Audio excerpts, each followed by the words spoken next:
At an early age, na-realize ko kagad yung value ng pera. Kasi ang father ko kailangan pang mag-abroad para mapagtapos kami sa pag-aaral. Akala ko, na nakatapos ka, papasa mo yung board exam, tapos na. Hindi pala. Pag nakatapos ka, tapos ka rin. Dahil hindi ganun kadali makahanap ng trabaho. Yung unang-unang kumpanya na pasukan ko, akala ko kapag nagsipag ka, bigay mo yung best mo, maging loyal ka sa company, ang bilis umasenso. Hindi pala. No? Hanggat hindi ikaw may control ng income mo, you're not in control of your life. Alam ko, ang pag-asenso, nasa business. Kaso nga lang hindi ko alam kung ano yung business para sa akin. Na-invite ako sa networking, akala ko benta-benta. Sabi ko, hindi ko linya yan. Hindi bagay sa akin kasi chemical ako, yung products all natural. Kaso nga lang meron akong na-meet na engineer din, katulad ko, na kumikita ng 300,000 isang buwan. Na-challenge lang ako. Kung kaya niya, kaya ko rin. So, pinag-aralan ko, nag-train ako. And then, nag-start ako sa InGlobal, May 2009. Yung mga tao akala ko sasama sa akin, yan yung unang-unang minaniwala sa akin. Pinagtawanan ako, tunutya ako, at sabi wala daw mangyayari sa akin dito. Pero dahil meron akong nakita sa InGlobal, sabi ko, itutuloy ko talaga to. Yung first check ko dito is 4,500. Naging 12,000, hanggang sa naging 60,000. Kapag sinunod mo yung sistema ng InGlobal, lalaki at lalaki ang grupo mo. Huwag ka lang talaga hihinto. I'm averaging around 100,000 pesos per week. And dahil sa InGlobal, nakapunta rin ako sa ibang bansa. Ilang beses na akong pabalik-balik sa Hong Kong. Nag-Asian cruise na rin ako. Pumunta kami sa Singapore, Malaysia, Thailand. Because of InGlobal, 2 beses po ako nakapunta ng Amerika. Ang una naming stop, Springville, Utah. Punta kami ng Olympic Village, nag-skiing kami, nag-snowboarding kami.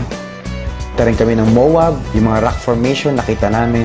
Come to where the flavor is. Come to Marlboro County. Then punta kami ng Las Vegas.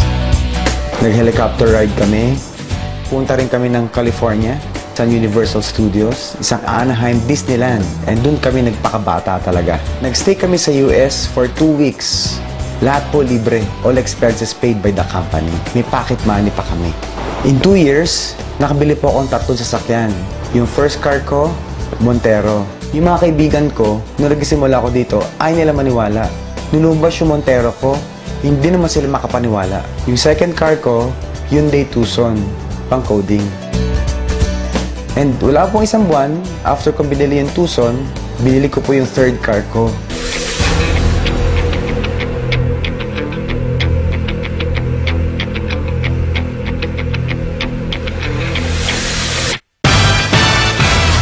Yung Nissan 350Z. Baliw na baliw talaga ako doon. Ito po yung sports car na ginamit mismo sa Tokyo Drift.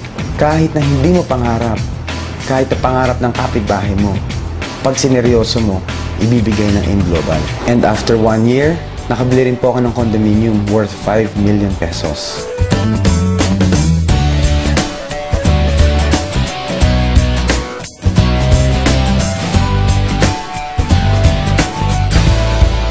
Ang fear ng iba, baka una-unahan at nahuli na sila.